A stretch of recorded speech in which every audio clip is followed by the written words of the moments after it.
La pochette du tout nouveau livre d'Anne-Marie Duprat, que vous connaissez pour Ma vie amoureuse de merde, qui a connu un grand succès en librairie et chez les lecteurs et les lectrices surtout du Québec.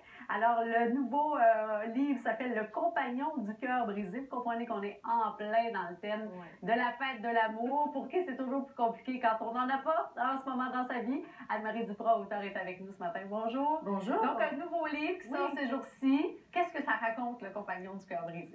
Ben, en fait, c'était pour faire suite au premier livre où je racontais mes peines d'amour à moi et ce que j'en avais appris avec humour, parce qu'il faut bien sortir l'humour de tout ça. Un livre qui a été très populaire, mais qui m'a aussi ouvert à toute une communauté qui s'est mise à me parler de ses peines d'amour, surtout sa relation à l'amour. Et c'est là que j'ai vu qu'il y a beaucoup de gens qui ont le cœur brisé, mais il y a beaucoup de gens aussi qui ont tout simplement perdu l'espoir dans l'amour.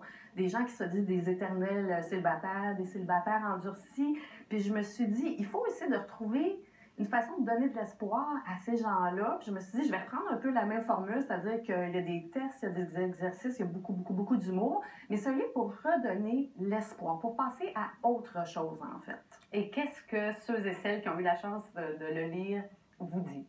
Ben là, à date, il vient juste de sortir, là. Alors, tous les gens autour de moi m'ont dit qu'il était bien bon, mais ça c'est parce qu'ils m'aiment. Mais il y a aussi des gens qui l'ont lu et qui l'ont dit qu'ils l'ont lu d'une traite et qui vont le relire parce que justement, il y a des exercices là-dedans. Et ce que j'explique, c'est que Rome ne s'est pas construite en 3 jours. Hein. C'est la même chose avec ça. On peut pas réparer un cœur brisé en 2 jours. Mais je pense que les gens qui l'ont lu ont beaucoup ri. Déjà, ça, je suis très contente. Et les gens ont compris qu'en faisant tout ça, effectivement, il y a probablement de l'espoir au bout du tunnel de l'amour.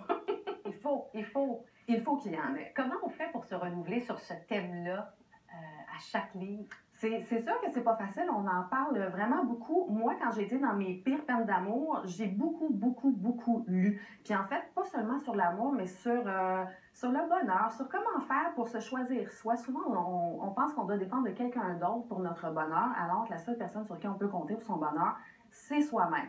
C'est très quétaine, mais on le dit tout le temps parce que c'est vrai. C'est ça. Ben moi, j'ai lu beaucoup là-dessus, pas tant sur l'amour que sur le bonheur, sur les choses qu'on peut faire pour se prendre en main, pour apprendre de nos erreurs, pour aussi sortir de ce qui est très confortable. Des fois, on est dans quelque chose qu'on trouve confortable parce qu'on le connaît, mais ça veut pas dire que c'est ce qui est mieux pour nous. Donc moi, j'ai lu là-dessus, puis j'ai fait une espèce de florilège de tous ces conseils-là que j'ai pigés à droite et à gauche. J'ai fait en fait le livre que moi, j'aurais voulu avoir quand j'étais en peine d'amour. Je l'ai pas eu, alors à la place, je l'ai écrit, puis je l'offre à ceux qui en ont besoin.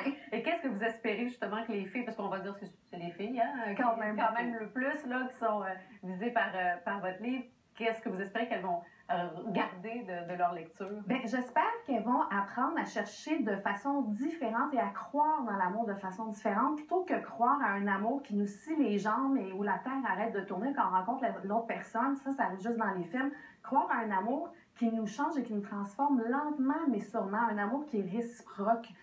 Aussi arrêter de faire peut-être des listes puis d'idéaliser des gens parfaitement alors qu'on n'est pas plus parfait. On peut pas espérer des gens qui soient parfaits alors qu'on l'est pas nous-mêmes.